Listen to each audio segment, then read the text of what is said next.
Signore e signori, onorevoli colleghi, il 2021 è l'anno in cui ricorre il centenario di Alexei Sakharov e la sua lotta pacifica per promuovere i diritti umani e il suo coraggio nell'affrontare il regime sovietico repressivo e brutale hanno ispirato il premio che oggi stiamo per attribuire.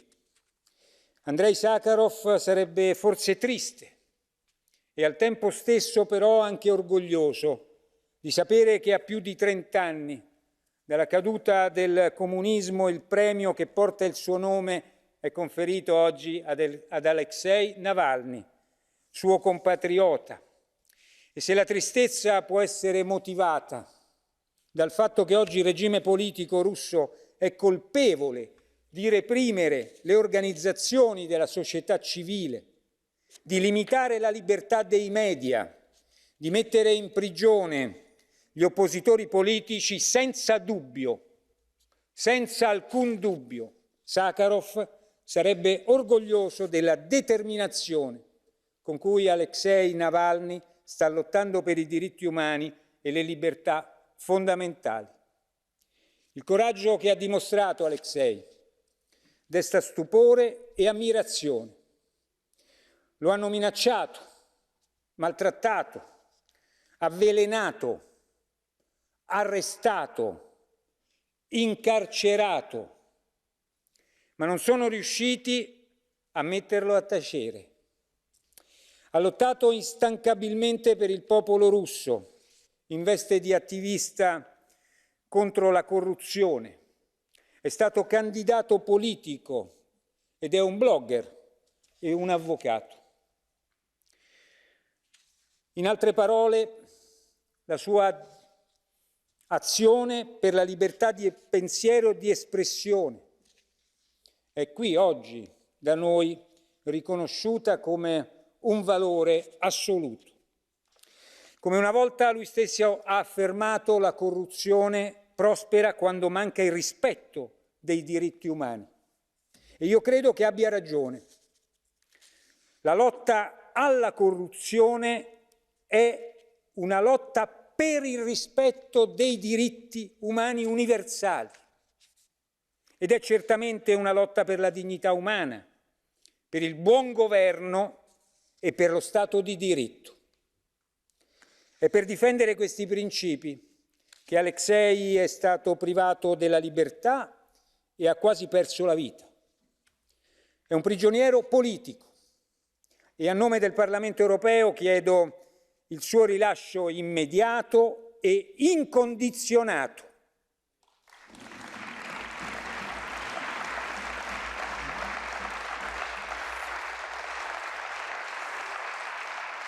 Come ogni anno chiedo anche con urgenza il rilascio di tutti gli altri vincitori del premio Sakharov. Non li dimentichiamo, non li dimenticheremo, che sono ancora in carcere. Ilham Tohti, Nasrim Sotoudeh, Aymara Nieto, Raif Badawi, Sergei Tsikhanouski, Nikolai Statkevich. 2 sono vincitori del premio 2020 e sono stati ingiustamente condannati ieri dal regime illegittimo bielorusso a 18 e a 15 anni di carcere. Una vergogna, perché tra le centinaia di prigionieri politici in Bielorussia ci sono 4 vincitori del premio Sakharov, Maria Koleskinova e Ales Bialystsy. Altri vincitori del premio Sakharov stanno subendo vessazioni. È il caso del dottor Mukwege, che si trova a far fronte a un allarmante aumento delle intimidazioni e delle minacce di morte. È anche il caso di Memorial, l'organizzazione vincitrice del premio 2009, nonché una delle voci più antiche e importanti a difesa delle libertà fondamentali in Russia, che è attualmente sottoposta a un processo di liquidazione. In un mondo in cui i regimi autoritari e le forze populiste attaccano i diritti umani e compromettono le libertà fondamentali, tutti questi, vincitori del Premio Sakharov e fra loro naturalmente Alexei Navalny, stanno dimostrando a tutti noi che con il loro esempio cosa significa lottare per la libertà. Sono una fonte di ispirazione per tutti coloro che sognano una società migliore e più giusta in Russia, ma non solo. Il Parlamento europeo non risparmierà gli sforzi per sostenere le loro battaglie e per proteggerli. Io e tutto il Parlamento europeo attendiamo con impazienza il giorno in cui Alexei Navalny potrà tornare al Parlamento europeo, qui da noi, a ritirare di persona il Premio Sakharov. Adesso do la parola alla signora Navalnya, i deputati al Parlamento europeo di tutti gli Stati membri che sono presenti o collegati a distanza, sono ansiosi di ascoltarla. Grazie.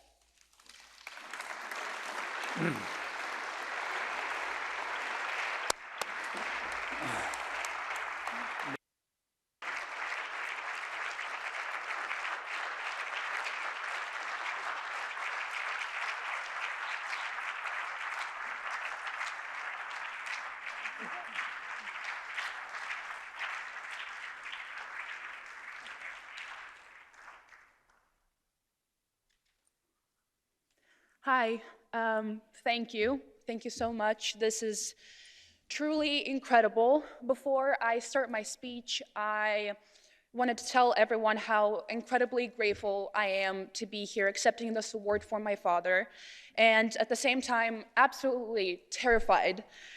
This is a big honor for me to be able to stand here in front of all of you. And as a 20-year-old college student who doesn't know much about politics, I'm very much afraid and anxious to mess this up. Thank you.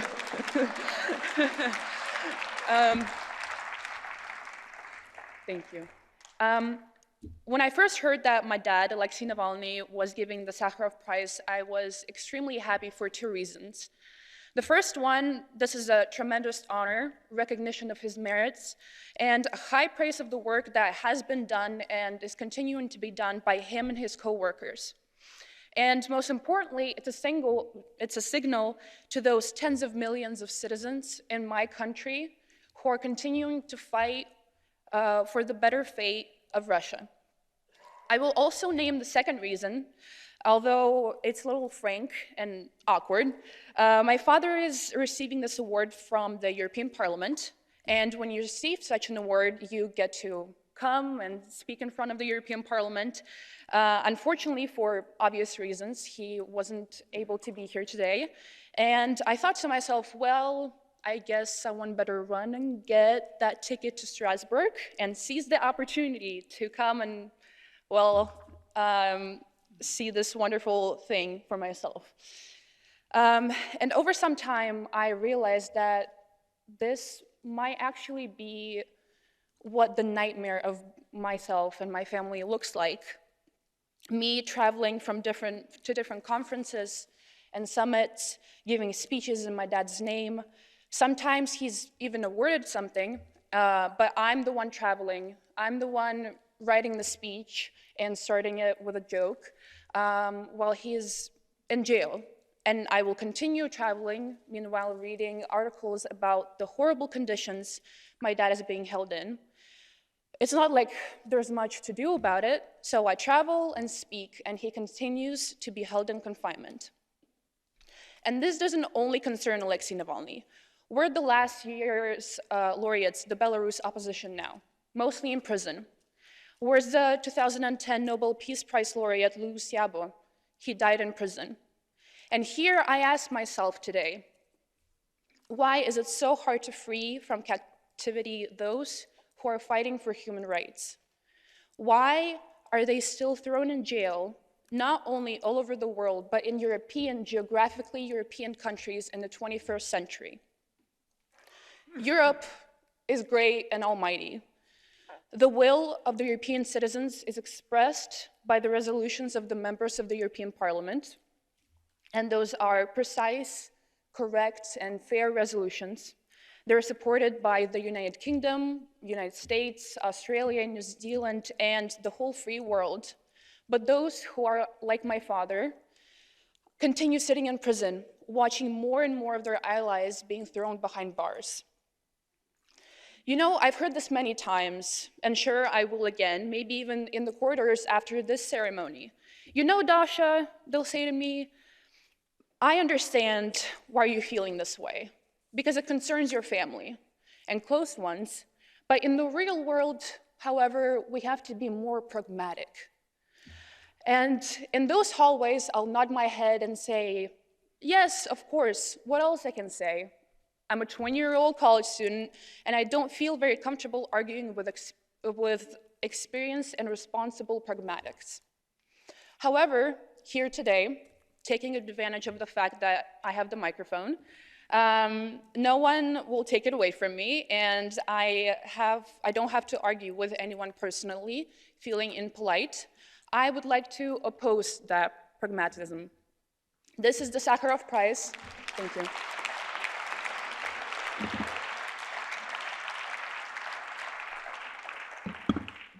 This is the Sakharov Prize, and Andrei Sakharov was probably one of the most non-pragmatic people on the planet.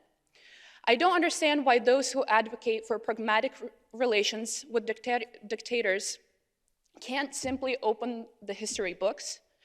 It would be a very pragmatic act, and having it done, it's very easy to understand the inescapable political law.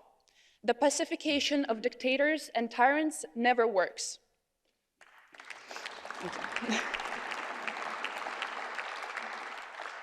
No matter how many people try to deceive themselves, hoping that another madman who clings to power will behave decently in response to concessions and flirtations, it will never happen.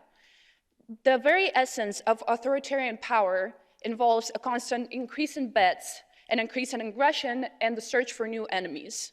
And those who once said, let's not push Lukashenko and continue the dialogue when he was beating people up and throwing them behind bars, achieve only that now, in order to sentence someone, Lukashenko has to stop a whole passenger plane.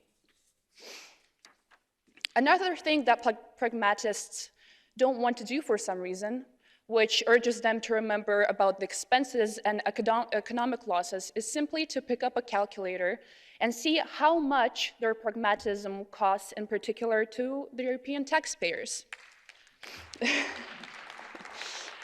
Years of flirting with Putin made it clear to him that to increase his ratings, he can start a war. How much will the war with Ukraine cost to Europe? Even now, with so many news on Russian troops coming to the Ukraine border, no one's really talking about it. No pragmatic trade cooperation will recoup the share of the direct loss that will have to be incurred. Not to mention the cost of the time of the Western politicians like yourselves have already spent on solving the problem instead of dealing with their own affairs in their own countries. One of the opposition leaders, Boris Nemtsov, is killed with shots in the back right by the Kremlin. And then comes the pragmatist and says, well, we can't do much about it. Let's limit ourselves to a tough statement and then continue the conversation. And then they'll kill the second and the third, and the fourth will be killed in the center of Berlin, and the fifth in the UK, and then they also blow up some warehouses in Europe, and then they start killing with chemical weapons. And now we know what we know is just unsuccessful assassination attempts. How many were successful? We already know that a real terrorist group has been created inside Putin's special services, killing citizens of my country without a hearing or a trial, without justice.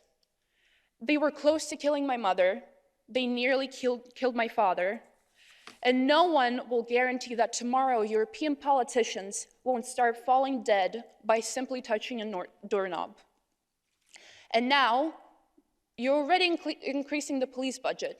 You give a lot of money to special services, spend billions on new ways to detect those toxic substances, and these are the consequences of pragmatism. Don't push it. We need to act carefully and not anger them, says the pragmatist. And tomorrow, dictators inspired by half measures of the West will transport thousands of people to the border of the European Union, forcing women and children to storm the fences and secretly dreaming of someone being shot or trampled in the crowd. Let pragmatists answer how much will it cost Poland or Lithuania or the entire European Union. They will answer to me. What do you want? These are sovereign states. They have their own governments. Our capabilities are very limited. Are you proposing a nuclear war to free the political prisoners? Of course, I don't propose starting a war. However, I will note that although it's not successful, it has started, and there are real victims, and they're using both cyber and chemical weapons. The fact that European banks freely launder corrupted billions of Putin and his friends, the yachts of Putin's oligarchs continue being sensations on European Mediterranean, that 99% of top officials of Russia and Belarus directly involved in crimes are all still freely allowed to travel in Europe, just like their families, are all sure signs that many of those who make decisions don't even try to win at least the small wars in this battle.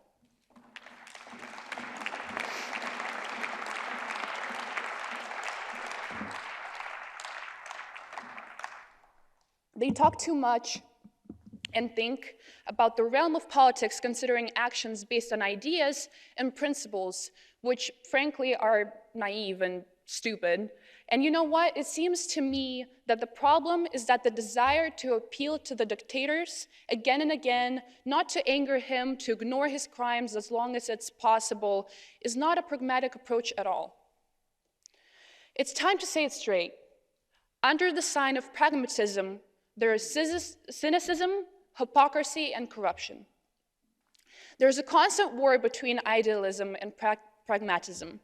There are fierce battles in the European politics, but even choosing the side of pragmatism shouldn't mean betraying your ideas.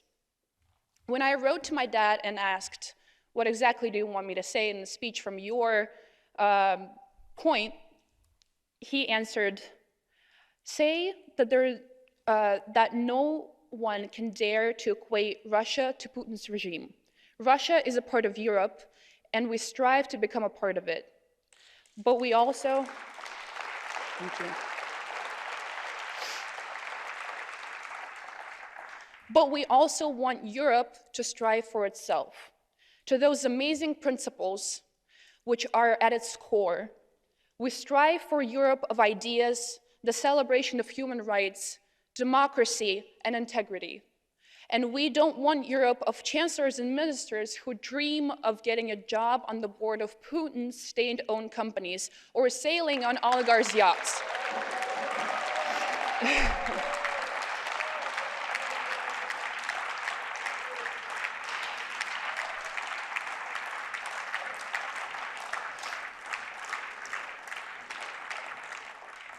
Today, on this stage, receiving this high, amazing award for my father, Alexei Navalny, I thank you, and through all of you, I welcome the Europe of ideas and principles. European Union is an incredible miracle created by nations whose whole history is an endless war with each other. Despite all the difficulties and problems, however, the EU has and will encounter, I believe that in its future, that one day my country will become a part of it.